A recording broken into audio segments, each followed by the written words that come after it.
What I'd like to do on this video is to continue working through Matthew and specifically following the Sermon on the Mount from the Greek text, doing the grammar, followed then by the Latin, and then the Hebrew.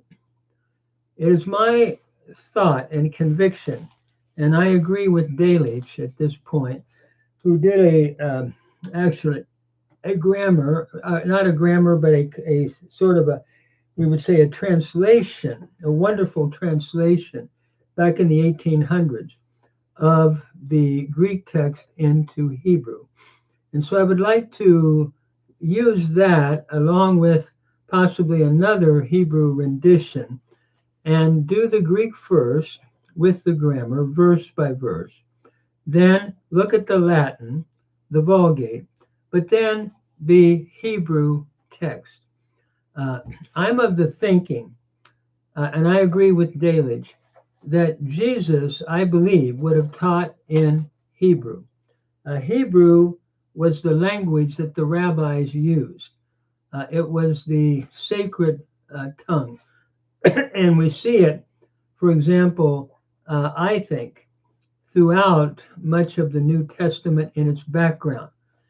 They were all, at least Matthew was a Jewish writer.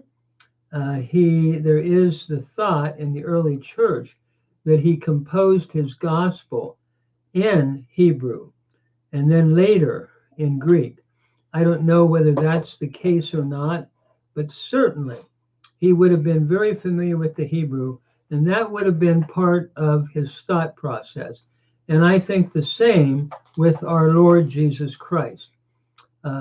Raised in the synagogue, the Hebrew was the language that was spoken. And so what I'd like to do and read is to read it beginning where I stopped. I did the Beatitudes, and now we are at verse 13 through verse 16. And if you want to follow along, I would go to basically probably Google would have a text that would be in Greek and also one in Hebrew and one in Latin that you could follow along. So I'm beginning at verse 13. After giving the Beatitudes, the text then reads, starting at verse 13, Umes estenta halas tes gays, an de tahalas moranthe, en tene halistes setai, es uden iscue, eti e me blethen exo, katapatestai hupa ton anthropon. You are the salt of the earth. And if the salt become without flavor, by what shall it be salted? It avails for nothing except having been cast outside to be trodden underfoot by men. A little bit of the grammar here. Notice you are the salt of the earth. And if the salt, moranthe is from moraino, and it means the salt becomes tasteless. By what halistesetai shall it be salted? Halistesetai is from the root halidzo, to salt. And here we have the future indicative passive, third person singular from halidzo. So if in what, if it becomes saltless, with what shall it be salted? Unto nothing it avails yet, except having been cast, blethen. Notice blethen is from balo. It's the aorist passive participle. Uh, and notice, having been cast, neuter. So it is good for nothing except having been cast, neuter, a nominative singular, going back to salt, having been cast outside, katapatestai, to be trodden under foot by men.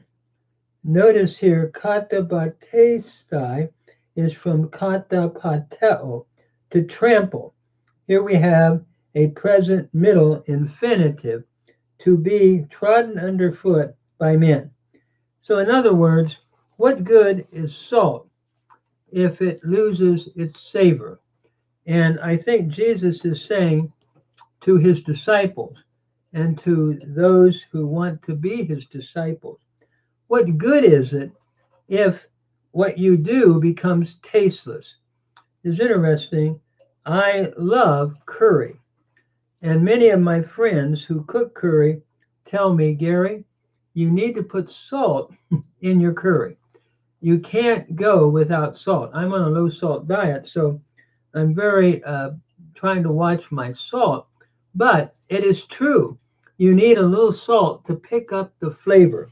And so it is with our lives. Our lives, if they become saltless, Jesus is saying, how do we flavor the world with a saltless life? And the Vulgate reads, Vos estis sal terrae, you are the salt of the earth, quod si sal evanueret, in qua saleetur. That is, if the salt should become savorless, in what shall it be salted? Here we have a passive form, future. Ad nihilum valet otra. It is good for nothing.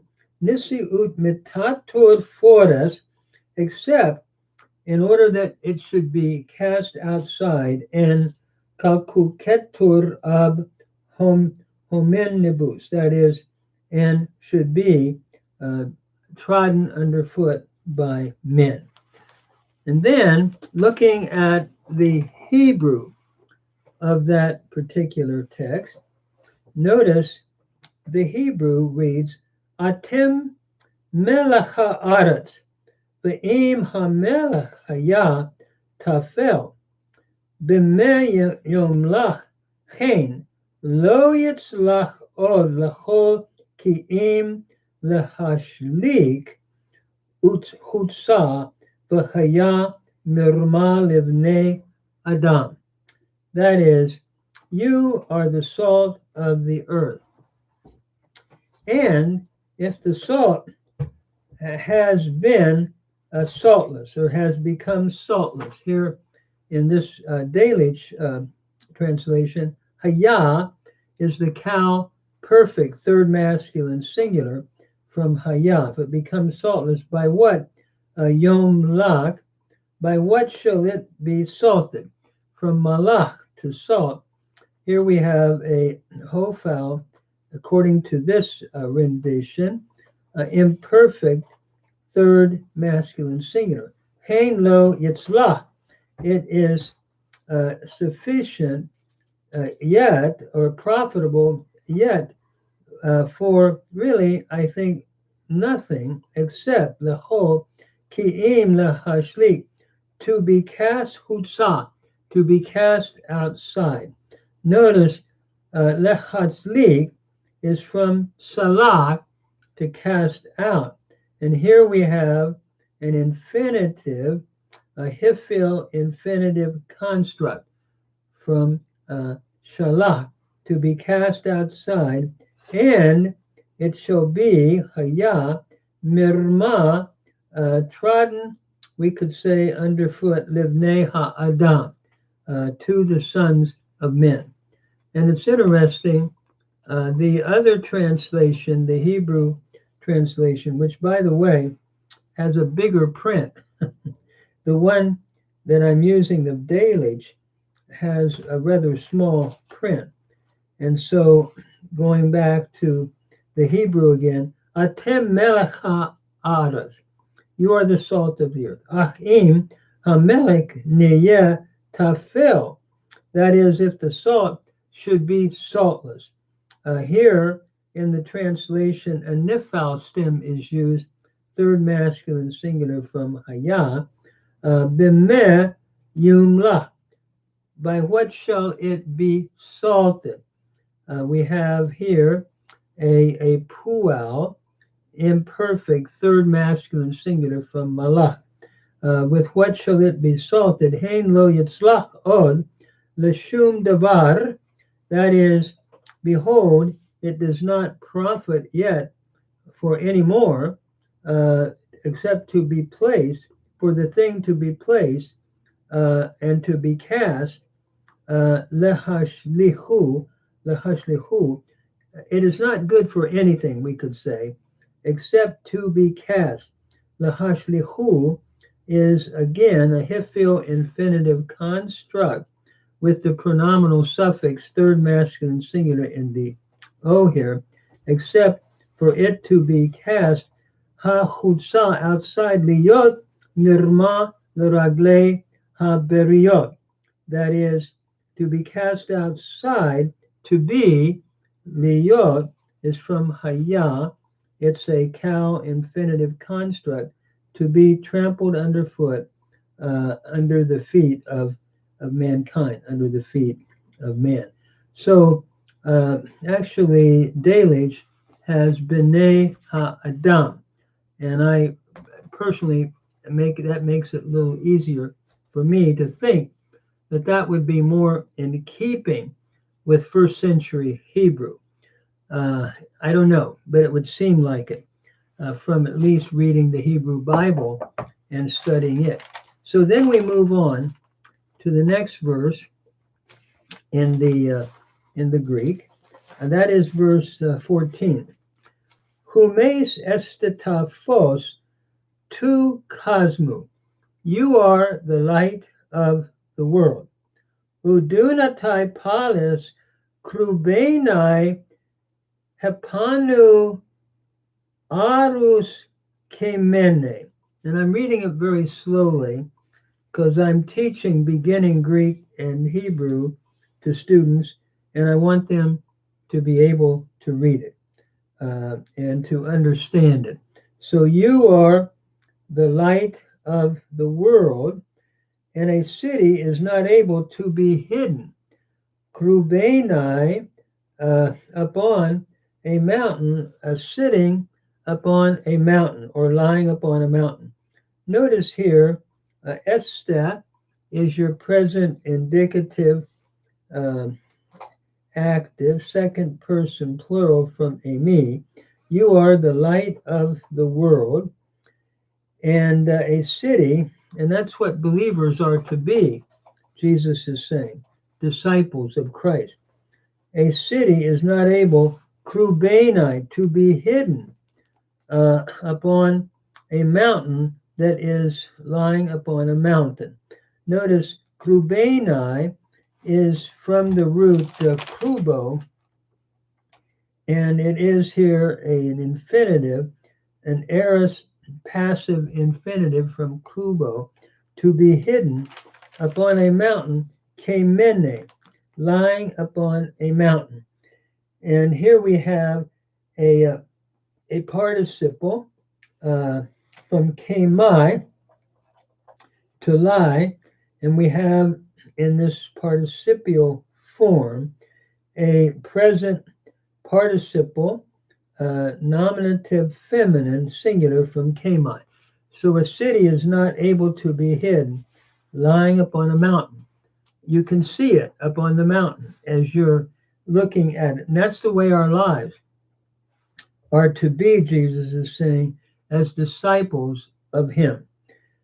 The Latin reads, Vos estis lux mundi, you are the light of the world.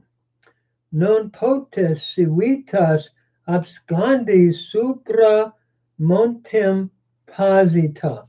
Again, a city is not able to be hidden, absconde, here we have the infinitive, passive, upon a mountain, pasita, that is positioned upon a mountain.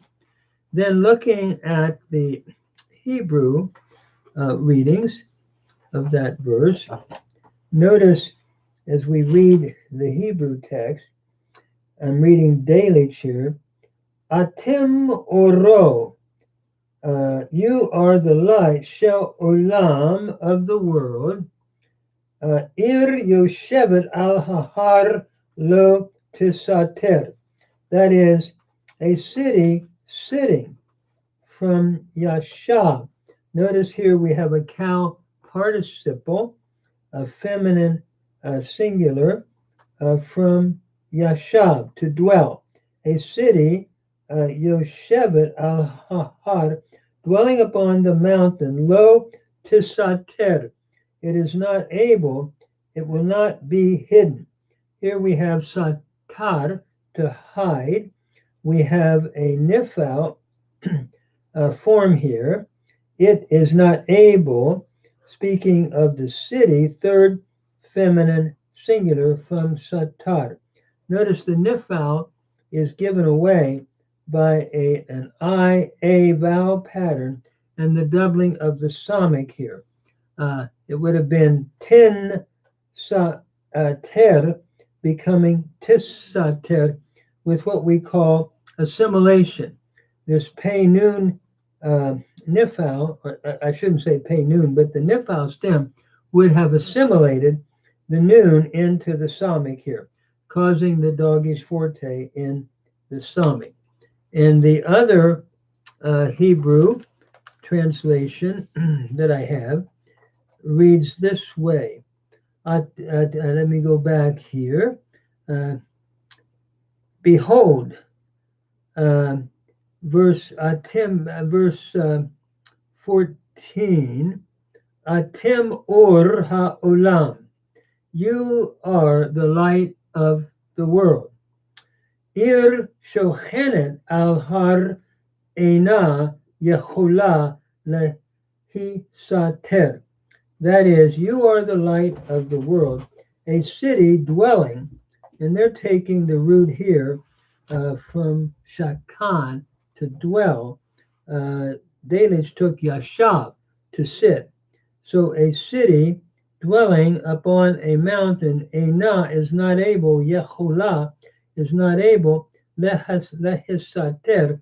Here we have a nifal infinitive construct from satar, and again that hey prefix with the I-A vowel pattern thematically and the doggish forte in the samic indicates a progressive assimilation of the noon, again, can I say, sater, of the noon assimilating into the samic in this nifal infinitive construct that is used. So this particular Hebrew translation differs somewhat with Delitzsch, who you are the light of the world, a city, Yoshevet, dwelling upon a mountain, lo tisater, is not able to be hidden. Here we have the nifal infinitive construct. Here we have is not, it will not be hidden, just the nifal third imperfect third feminine singular. So it's interesting to see the little bit of difference in the two translations. But at any rate, when we think about Jesus' teaching, either one of these would, I think, somewhat possibly approximate how he would have taught. So then we move to the next verse in the Greek. That is verse 15. Ude kaiusen luknon kai tithaasen altan hupatan madian al epitain luknian kai lampe pasen tois ente oikia. That is, neither do they burn a lamp and place it under we could almost render this a bushel basket, but upon a lampstand, and it gives light to all who are in the house. And notice here we have the verb kaiusin, which means to burn, from kema or kaima. Neither do they burn, third person, present indicative active, third person plural from kaio, a lamp. Uh, Neither do they burn a lamp, let's say, and place it to theasin, again, present indicative active, third person plural from tithemi. Nor do they place it under a bushel basket, but upon the lampstand, and it gives light. Lampe, present indicative active, third person singular from lampo, and it gives light to all who are in the house. So Jesus said, you don't take a light and put it under a bushel, but you put it on a lampstand, and it gives light to all the house. So again, the emphasis is we need to let our light shine by living the life that Christ is defining in the Sermon on the Mount. So let me just read Delitzsch here and see how he renders that. Gam ein madlikim ner leshum oto tachat ha'efa. That is, indeed, they do not light madlikim, a lamp, and place it, or to place it, literally, he takes it as an infinitive, to place it under an ephah, like a bushel basket. Notice here, madlikim is from dalak. Here we have a hifil participle, masculine plural from dalak, to light. Indeed, they do not light a lamp, to place it, lashum oto, to place it, tachat ha ephah, to place it under an ephah, a basket holding a grain, let's say, to place it under it, kiim, but al ha menurah, menorah laha'ir lahol asher babayit. But upon ha menorah, where we get menorah, upon a lampstand, leha'ir, to cause light to come out to all which are in the house. Notice here, leha'ir is from ur. It's an infinitive, a hifil infinitive construct with the he prefix before ir, and you have the ai vowel pattern indicative of a hifil stem in the lamed prefix. So it's a hifil infinitive construct to cause light to all which are in the house. So don't hide the lamp, but put it upon a lampstand. So don't hide your life, but make it available by living the life that Christ is defining here, if one is seeking to follow him. It is interesting as we look at the other translation, it reads Gam ein madlikim menorah, that is, indeed, they do not light a menorah, vesamim, and place it, ota tachat keli, place it under a bushel basket, ela, but al khan samim, but they place it, ota, va'az, they place it upon a lampstand, va'az ta'ir, and then it gives light. Here we have the hifil imperfect, a third feminine singular from or. It gives light, lahol be'e habayit, to all who are in the house, and who all come in the house. or of the house. To all those that are coming into the house, it gives light. So again, what a beautiful emphasis on giving public testimony by the life that we live. Then we come to the Greek of verse 16. Hutos lampsato taphos humon imprastenton anthropon. Hapos idosin humas ta kala erga kai daxasosin tan patera humon tan entois uranois. That is, thus let your light shine before men, that they might see your good works and might glorify your Father who is in heaven. Notice hutas lampsato. Lampsato is an infinitive, is a thus let your light. It's an imperative from lampo, to shine. So let your light shine. It is a third singular, and it basically is an aorist.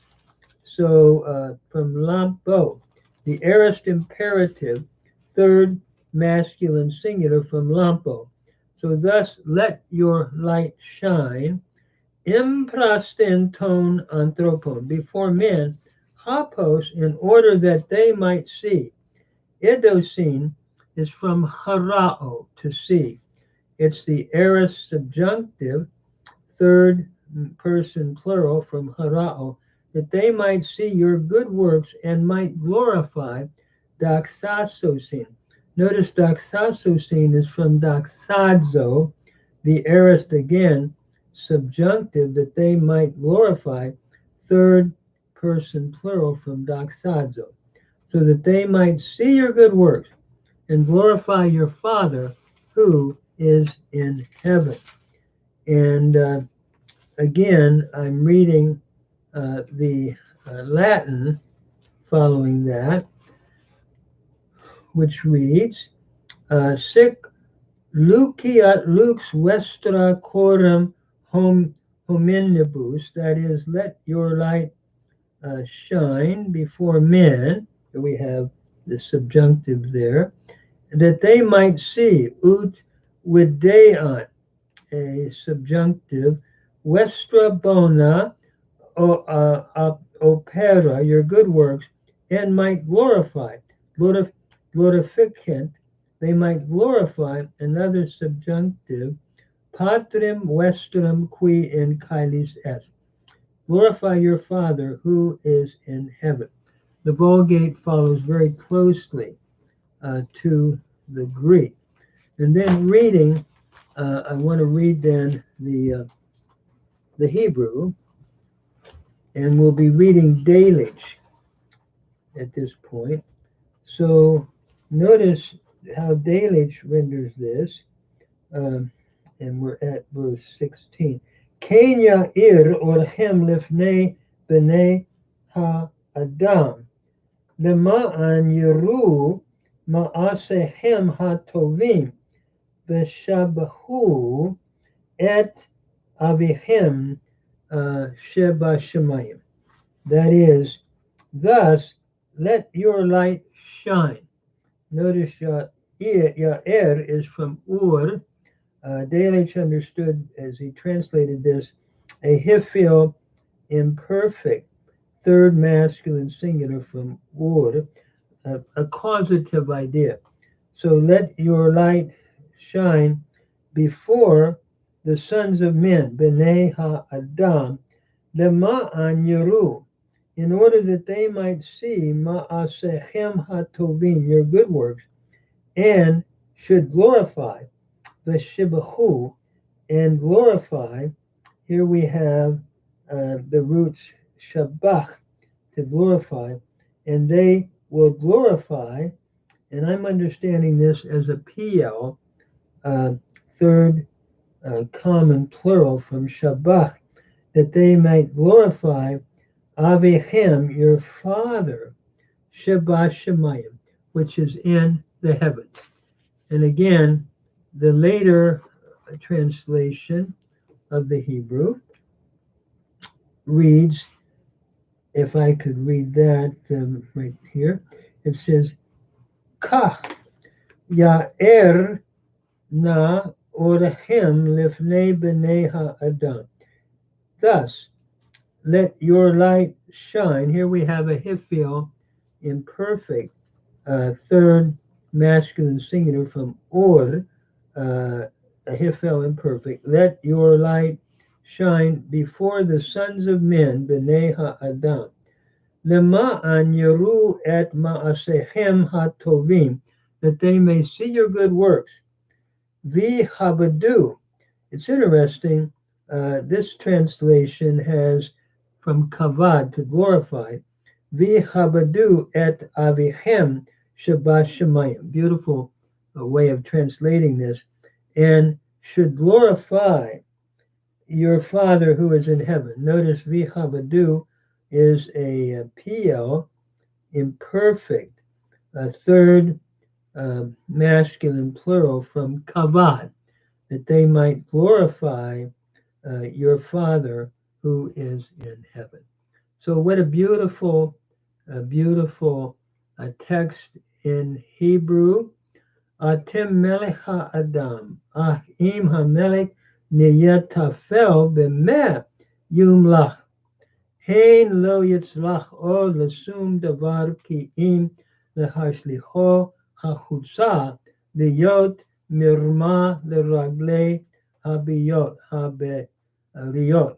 And the B'nei Ha'adam is the way Delitzsch rendered that last part. Atem or ha'olam ir shochenet al har eina yachola lehisater.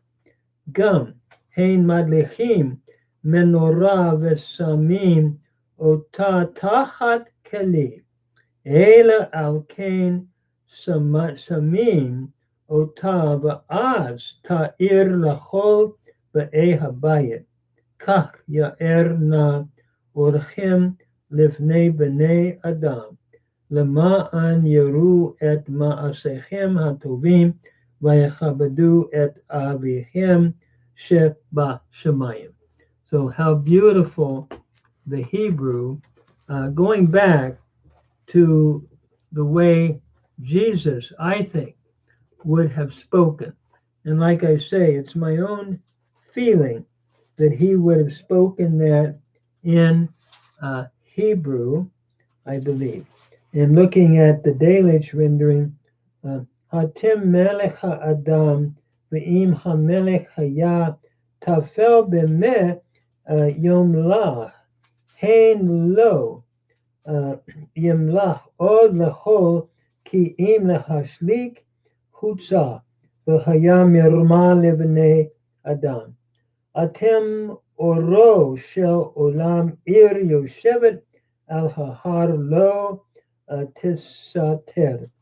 Gam ein madlikim ner lasum oto tachat ha'efa ki im al hamenorah leha'ir lechol asher babayit.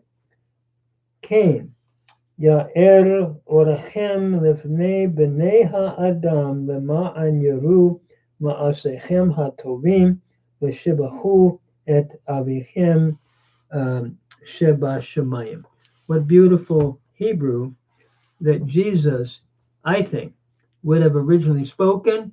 And then Matthew, I don't know whether he wrote it in Hebrew and then wrote it in Greek later. I don't know. But the Hebrew behind the Gospel of Matthew, I think, is important, because certainly Matthew would have been totally absorbed in Hebrew thought.